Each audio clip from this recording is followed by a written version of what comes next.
Hello, in front of me I've got Avowed. In this video I'll show you how to adjust hit flash mode.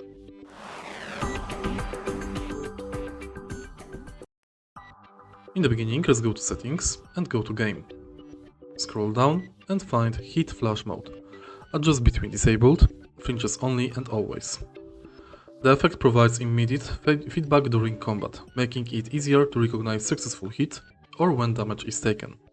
Disabled, visual flash effect feedback will never be presented on successful hits. Flinches only, visual effect flash feedback will only be presented on successful hits that cause the character to flinch. Always, visual flash effect feedback is presented on all successful hits. If you find this video helpful, please leave like, comment and subscribe.